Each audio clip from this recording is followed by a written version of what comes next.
Paul, when are we gonna stab somebody? I mean, whenever you want, Larry. Just like in real life, you'll always have the ability. It's just that there's gonna be some consequences. I feel like we don't usually stab people. I mean, yes, we kill NPCs all the time, but often through violent negligence. Well, when are we gonna negligently kill some NPCs? I feel like so far all our problems are really far away, and killing someone to assert dominance won't help. We have drowned people in beans, Elvis, and in pizza dough, and let's never forget about Captain Hot Sauce Man. That was pretty gruesome. Okay, Mayson, when I made Captain Hot Sauce Man, I was thinking, like, pepper spray. And then people got open wounds during battles, and Paul took some liberties with describing the effects. In fairness, Captain Hot Sauce Man was as horrified as anyone. Yeah, but people respected Captain Hot Sauce Man, at least after the first encounter. Well, with destruction on the table or not, Lowry, you had a nice dinner with Deb. She tried to talk you into the idea of taking a bath in wine, but it would be really expensive. Also sticky. She was worried about bacterial infection from honey, but there's a lot of sugar in wine, too. Mayson has his spy stuff, and Elvis, you eventually go back to your quarters after they confirm that that girl's gonna be okay. Actually, I want to talk to Mayson. Okay, Mayson, what are you up to? Probably annotating my books again. It's my only hobby, really. Hey, Mayson, can I talk to you for a second? Sure, what's up? Well, I just been thinking, like, is it a really good thing that we're trying to secretly destroy the whole mining operation? What? Why? What do you mean? Well, like, that's what we're supposed to do, right? Is mine the asteroid? You can't squeeze blood from a stone. There's nothing left to mine. That's true, but our whole society is based around this mining operation, so if we stop doing that, don't we have to base society on something else? I mean, I guess we'll revolve it around not doing that. Whose fault is this? I mean, I don't know. God, I guess. The singers are who we blame this on, who are not gods, by the way, because if they were, they'd snap their fingers and the asteroid would be mined. They wouldn't need us. Well, I get that, but I was thinking moreover, like, everybody in our community kind of needs us? What are you trying to get at? Like, what if, in respect for that, all of us agreed to not do as much drugs? You're the only one who's doing drugs. Well, I'm just saying, what if, on average, as an entire group, we all agreed to do slightly fewer drugs? For the kids, to impress the kids. Like on Monday we take a break. Well, you're responsible for 100% of the average, so if you did that, yeah, it would lower the average drug use. Hey guys, what are we up to? Oh, hey, Larry. Elvis was just suggesting that on Mondays, what if none of us do drugs? Oh, yeah. Okay, I'm on board for that. Okay, cool. See? So we've all agreed that on Monday, we're just not going to smoke random stuff that people hand to us, no matter how cool it looks, and that'll be the rule from now on, that we all follow. Yeah, that's a really good rule. I've not been doing that, but I really like that it's going to be, official. Elvis is just going to break the rule. No, I won't. I'm the one who's He's proposing going to break the rule, and then he's going to come back here with a huge dramatic story about how he tried and he failed. Nuh-uh. Yeah, huh? Nuh-uh, because it won't be a story. It barely has a beginning, middle, and end. It was a Monday, and then I smoked something because it looked cool, and I didn't know what it was. That's not a story, Mayson. It starts with Monday, in the middle you smoke a drug, and it ends with you crying about it. It's not a good story, but technically it counts. No, you're only making leeway for the definition of a story to win the argument. It's not a real story. No one will want to hear it. Well, you could flesh it out with more details about your motives, and it would become a story, right? There would be an internal conflict and everything, like the story of your struggle. It's an external conflict. Drugs are attacking me. No, it is internal. It is a classic tale of man versus self. No, because someone keeps giving the drugs to me. All right, that is an externality. There is an external conflict. You don't have to accept them. No one is forcing them on you. All right, there is an internal conflict. You don't understand me. You don't understand story structure. I storm out. Man, Mayson, a story can have both internal and external conflicts. Lowry, Elvis could be influenced by his friends negatively, and that's external. I don't even know what that was about. He originally came in here complaining about the mining operation. Oh. Well, he might have been high. Still, you probably ought to try to support him a little better. Why don't you support him? I've got stuff to do. I'll support him when you support him. I did. I was willing to put it in writing that we don't do drugs on Monday. Great, we'll chisel it into a stone and put it up over the mantle. Okay, good job. Paul, I head out to find Sasha. All right, we'll say it's that time of day. You go to meet up with her. Okay, take her to one of the remote parts of the colony, where we won't see very many people. So, Sasha, I've been thinking a lot about what's going on with the mining colony. If just the slightest thing goes wrong, none of Brock's plans are going to work. If that happens late in the game, there's no going back. But what if something happened at the very start of the operation? Like, what do you mean? Like if somebody got hurt? No, I mean like, what if the ignition fuses for the blasting charges were faulty or something? Oh.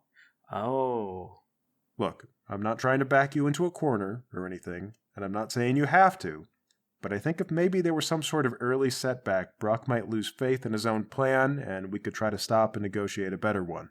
Well, we have backup fuses. There's some redundancy built into all these systems. I mean, they'd all have to be faulty. It's all right. I'm sorry. I'm just speaking out of nervousness. You shouldn't take it seriously. No. I've been thinking about this a lot, too, since I learned about it. But, I mean, if Brock's current plan fell through, what do we do next? I suppose that in a year, we could tell the singers we couldn't get their loot. And after that, we find out what happens. If they fly off and we never see them again, then we have to work from there. Is that really all we got? That's the only one that leaves staying alive on the table if the singers don't pull through for us. But here's how I see it. If the singers really are benevolent, they'll help us either way. If this relationship is purely transactional, they'll drop us as soon as we have nothing left to offer. We've got no leverage over the singers, so everything is up to their behavior, which we've never tested like this before. All right. I'll get that. I think you're right.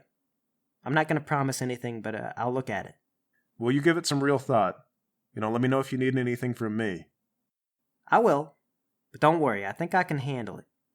Lawry, Elvis, are you guys up to anything of note in the meanwhile? Nope. I want to go find Brock. Brock's in his office. It looks like he's going over the plans for the deconstruction of the asteroid. Hello, Elvis. What can I do for you? I just wanted to come in here and tell you, sir, I'm planning on laying off of drugs and alcohol every Monday. All right. That's good. It's not a good idea to quit cold turkey. Withdrawal's not a friendly creature. Yeah. It's just, I told Mayson and Lawry, and, I don't know, they didn't seem very supportive. Oh. Well, look, Elvis, a substance problem can be pretty trying for everyone around you. All your friends do really want you to get better, I can promise you that, but it's a very long road, and everyone always gets their hopes up too soon. And then, as you know, if it doesn't pan out, everyone feels sad and disappointed, and sooner or later they can get a little jaded. Sure, okay, but I still wanted someone to be excited for it, because a lot of my drug friends still want me to do all the drugs, and they think it's really funny. I never ask what I'm taking. They're like, here, take this, and then it's like a mothball or something. Well, I'm still rooting for you, and if you can stick to just Mondays of sobriety for now, I'll be proud of you. And also, word to the wise, they may seem like more fun, but your drug friends sound like kind of awful people. I mean, sometimes it's not a mothball. Well, it just sounds... sounds... Of course, no one's ever in their best state of mind when they have you eat a mothball. No, I suppose they wouldn't be. Do you think I'm going to end up like Lawry? What do you mean, will you end up like Lawry? Well, I noticed that Lawry doesn't have a lot of women in his life, and I do, but all my women are mentally impaired, so I'm kind of wondering if I have to fish in a less grungy pond. Am I still going to have the same kind of luck? Sure. Yes, I mean, when looking for a serious relationship, you're liable to strike out more than once. We all do. Anyone who says anything otherwise is just blowing smoke. But if you were clean, you're still young, and I'm sure that there's someone out there for you. But will the new girls do all the same stuff that the old ones do? Because my old ones have low self-esteem and would do, anything. Elvis... And I mean, anything, In the long term, like a one relationship time, is... I rented one of those floor buffers, right? And I was drunk when I got it, but then I was too lazy to use it. And later, I had a girl come over and I asked if she wanted to buff and polish the floors. And I was inebriated at the time. I didn't think she'd do it, but she totally tried. She did not do a very good job, but 70% of the floor was shiny like brand new after that. And I don't want to lose that in my relationships.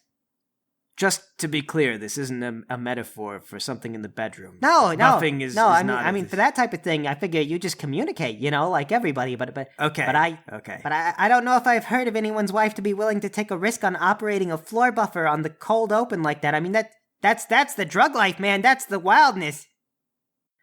Well, there's more to life than a polished floor. Elvis, are you impaired right now? No. Maybe a little. Is it obvious? I thought I was covering it pretty well. You gave up the game a little towards the end. Elvis, listen, ideally in 20 years, the floor buffer thing and many other stories will just be amusing anecdotes far behind you. But the important thing is that you not give in to despair or start thinking you'll never get out, because it's important that you do, and that you keep up your spirits. I'm looking forward to you cutting substances out of your Mondays. And I'm looking forward to you taking more days off down the line.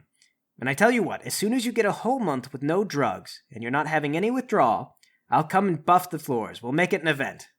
Really? Like a theme party? Sure. Maybe we'll do a floor buffing race or something. We'll do a little morale boost for the entire colony. If you make it, maybe we'll talk about doing another fun party past that. And that's your goal. Every milestone, we do something fun for the whole colony. And no one has to know it has specifically to do with you. It'll just be between you and me on that secret. Okay. Cool. Very cool, yes. Keep at it, Elvis. Was there anything else that you need? No. I gotta plan out my calendar and get the floor buffer level sobriety. Fantastic. All right, keep me posted. And okay, the next workday rolls around and goes by mostly uneventfully, but Brock and Demo Dave have a brief argument towards the end of the afternoon. They don't talk about the details, so it's nothing but the rumor mill until the following day. All right, listen up, bandmates. Looks like we've had an incident with some of the chemicals we use to make our blasting charges, so we're going to have to improvise. Today we're going to empty out your missile pods and use that material to prepare our blasting, so be advised, you're going to have to go without, and we won't be able to replenish that ammunition. That's all. Dang it. After work, try and get a hold of Sasha. She agrees to meet with you for another walk in hydroponics. Hey, Sasha, did you happen to do that thing that we discussed? I don't recall us discussing anything in particular. Right. Sorry. I must have gotten confused. Okay, Paul, I guess we'll just have a nice normal date and not talk about the sabotage. Fair enough. But as another point of interest, you notice that Padre left you the signal to communicate. You go to collect his message, and it says the following. I believe Brock is unwilling to give up on his misguided plans. Even if all the professional equipment is destroyed at once, we'll be forced to pick away at the asteroid with chisels and hammers if Brock thinks it will prove to the singers that we're working hard. Therefore, I suggest we take more direct action and address the problem at its roots. Brock will not allow a day to go by without at least one band working, and we can use this to furnish our goals. I would like you to announce an end-of-the-world party for all 3 bands. I would like for you to serve spoiled meat to cause sickness to all attendees. I will insist that I plan my own party of a similar vein so as to excuse my bandmates from going, but my hair and I will attend your party as a show of good grace. With all bands but mine sickened and all band leads out of commission, Brock will be forced to lead a band himself, with my own loyal crew behind his back. They will offer him some persuasion, and with that I believe the problem will be solved. Oh, Padre is escalating pretty quickly. Okay, I ought to think about this one. You know what, in fact, maybe I haven't been diplomatic enough with Brock. For his sake, I'm going to try one more time to reason with him. You know, if Padre finds out that you met with Brock after this letter... sorry, never mind, I'm not there. You are right, voice in my head, but Padre's a bit of a kook. Apparently more of one than I thought. I'm pretty sure if it comes to an open fight with the guy, I can take him. But Self, what if Padre is a rival male who tries to steal your female? You need to pee on his stuff to assert your dominance. Okay, valid. I thought you were the voice in the back of my head that warns me about impending danger, but clearly you're one of the deeper monkey bits. Look, voice, I'm not going to take that off the table. Pee on his things! Listen, I'm not going to take that off the table. Definitely going to remember that I can do that, but I'm really more about social status right now, okay? Okay. Okay. Social status equals girls. It sure does. And the best bananas. Paul, I go to see Brock. You find Brock in his office going over some documents. You can see at a glance it's a series of record sheets for signing materials in and out. Excuse me, Brock, am I interrupting anything? No, I'm just trying to review what happened to our explosive materials. Actually, that's what I wanted to talk about. Why? You know who's responsible? The consequences are going to be very severe. No, I meant that I wanted to talk about the broader issue. There is no broader issue. We'll be using the munitions instead, and we're still on schedule. Okay, but that's the thing. Accidents happen. Sometimes certain plans wind up as duds. There's no such thing as a real schedule, Brock. Is that what you think, that there's no such thing as a real schedule? Well, that would explain an awful lot coming from you, wouldn't it? What, would it explain that I'm a realist? Yes, really likely to fall off schedule. Okay, you know what? You've been in charge long enough to answer this. About how many man-hours do you think it's going to take to get this work done? You already know full well we've discussed we can make it by the end of the year at our current capacity. That is not what I asked. I mean, how many man-hours? If there's an issue in a kitchen, can you add more chefs to make up for lost time? Absolutely not, because there's only so much kitchen space. Every other factor plays in. You can't solve all the problems by adding to them, so some schedule problems are permanent. You know, Mayson, I can see that if it were you in my situation, you'd give up the minute you found out the explosives were sour. You find yourself with a problem in the kitchen and think the answer is to get more chefs. I think the answer is to ask the community to pull out portable stoves, get the chemistry guys to bring out their Bunsen burners for a while. It won't be gourmet, but we'll see everyone gets a hot meal, you understand. I understand you're lighting the kitchen on fire in the hopes that we can use the flame to cook enough food to feed the chefs that are still inside the building. Well, as they say, if you don't like the heat, then get out of the kitchen. Okay, I tried to be rational with you, but if you're going to pull out common sayings as just broad-level blankets to cover your butt, then I can see we're past the point of discussing this like adults. Broad sayings become popular for a reason, Mayson. Because they're easy to remember. And because they're truisms. Oh yeah? Then what does it mean to say a bird in the hand is worth two in the bush? Well, I don't know. That one has been lost to time, and I don't think anyone says it anymore. Exactly, because it stopped being relevant. You should think for yourself, Brock. The kitchen is an asteroid. I can't get out. But you know what? Fine, have it your way. Thank you, I am, and I will. End of the world. This is the end of the world as we know it. Who knows if there's going to be a tomorrow? And you know what? I'm going to throw a party about it. A big end-of-the-world party with drinks and fresh meat and tons of girls, and you're not invited. Do what you want. Just be ready for work the next day. I will. And you, don't forget your matches, arsonist. I slammed the door. Pee on his things! Shut up, inner voice. Write a reply to Padre. Tell him his plan is acceptable, and I will make preparations immediately. Go down to the kitchen, order up some raw meat, throw it in my personal fridge, then unplug the fridge so the meat goes bad. I just want to point out, intentionally giving yourself food poisoning is super dangerous and very dumb. There's the inner voice that's worried about danger. And don't worry, I know it is. You inner voices are great, but I got my forebrain for this. Do you? Because it seems like you're not using it. Also, don't stand too close to ledges, you might fall. I'm terrified of heights. Noted. Thank you. And okay, I'm going to wait until the day before we're supposed to set off the explosive charges. Then I'm going to announce to the bands that I'm having a big end-of-the-world party, and all the bandmates are invited. Woo! End of the world party! Let's get naked! Elvis has the right idea. Yeah, let's get naked. Lowry, you got to keep your clothes on. Oh, man. Kinsey, the third band leader, says, I don't know, Mayson. That doesn't seem like the kind of message we should be sending. Oh, come on. It's just the band members only. And it's all for fun, and also for the nerves. I like to have a little bit more levity about this whole thing. Well, I suppose one little toast to the end of the world is appropriate. But let's also raise a glass to the next one, can we? All right, one glass for the end, and one for a new beginning. Speedo's coming off! I'll see everybody at the party! Okay, maybe I can go technically dressed, but I'll just wear a thong. No. Regular clothes, Larry. You wear regular clothes. But Elvis is already running around with his butt cheeks out. Yeah, he's a free spirit. What are you going to do? Padre approaches you. My friend Mayson, that is such a cool idea that my hair and I already had it, and we were already planning on throwing such a shindig for just our own band tonight. Oh, come on. You're full of crap. I bet you don't even have any ribs. I got barbecue ribs. Ribs do sound salivating. I will extend an olive branch. My own private party is so much cooler, and so much more exclusive. But I will visit your party as a show of camaraderie and partake in the ribs. All right, fine. Just make a big entrance, all right?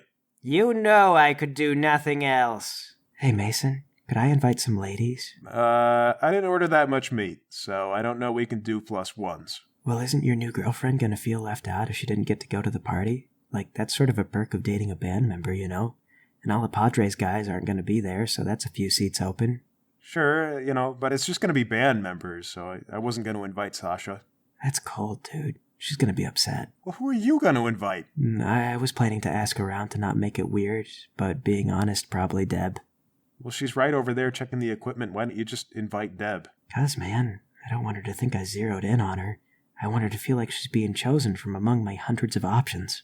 That's stupid. Just invite Deb. Well, just to be clear, we can't invite girls. That's okay, right? Well, no, I can't say that because Elvis will invite so many people. He's already naked and halfway there. He won't know you said it's okay. All right, fine. Invite Deb. Just be careful and don't eat too much. Is that a dig on me or on Deb? Jeez, I'll let her know it's a stingy party. Yeah, look, I just leave some for everybody, okay?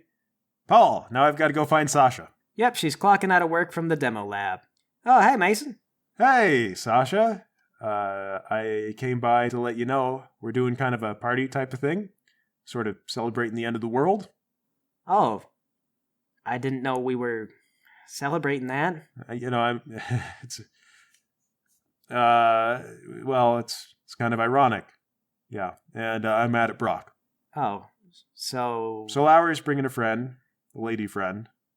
to your angry at Brock party where you celebrate the end of the world. Yeah. Look, I'm not saying it's in good taste or anything. I just wanted to let you know I thought about you and wanted to let you know that you're invited. And Kinsey insisted that we put a positive spin on the whole thing, but I know you and I are both kind of concerned about the way things are. So it's funny, but also anxious, and I want you to feel included. So I'd like you to come. Okay. Yeah, because I think we agree with each other, like as, like a personality kind of thing. Yeah, I mean, I can go. I mean, maybe we can hang out a bit. Okay, great. Heads up, though, the meat might be spoiled. Oh. Yeah, so don't eat the meat. Well, you should definitely throw it out. No, don't. You should throw it out. I mean, you should throw out anything that you think is spoiled. What do you mean, no? If the meat's bad, you shouldn't keep it. Just buy new meat. It's like a party's worth of ribs, and it was in my fridge, but I noticed that my fridge wasn't working after I announced the party, so maybe it's fine. Maybe it's fine. I mean, I'm just going to go cook it really well, and I don't want you to get sick, so... Well, even if you kill all the bacteria, it still leaves behind the poison. You can't know how much enterotoxin is going to be in the meat. It could be really bad. Yeah, I mean... But also, no. I mean, like, there's a voice in my head that's worried about that, but I'm ignoring it. Well, that voice is smarter than it's going to be your funeral. Are you a little angry at me? I feel like there's a little bit of... No. I mean, a little. I feel like this all had more severity than deserves a party. Yeah, okay, all right. I got kind of backed into a corner. And in spite of all that, I'm really glad that you're coming out to witness my last day before I die from food poisoning. You can throw out the food! But anyway, you aren't going to change your mind, so you make your preparations, set out drinks, play some music, everyone has a good time. Kinsey makes a toast to the future of the asteroid. I know everyone's been nervous lately, and this is supposed to be a celebration of the end, but with each end we get a shot towards a new beginning. May it be a good one. Everybody cheers, they toast. Padre shows up and eats just a very small amount of the food before excusing himself with the explanation that he already ate at his own, much better party. By the next morning, everyone is vomit sick and running a fever, and 2 of the 3 bands cannot get out of bed.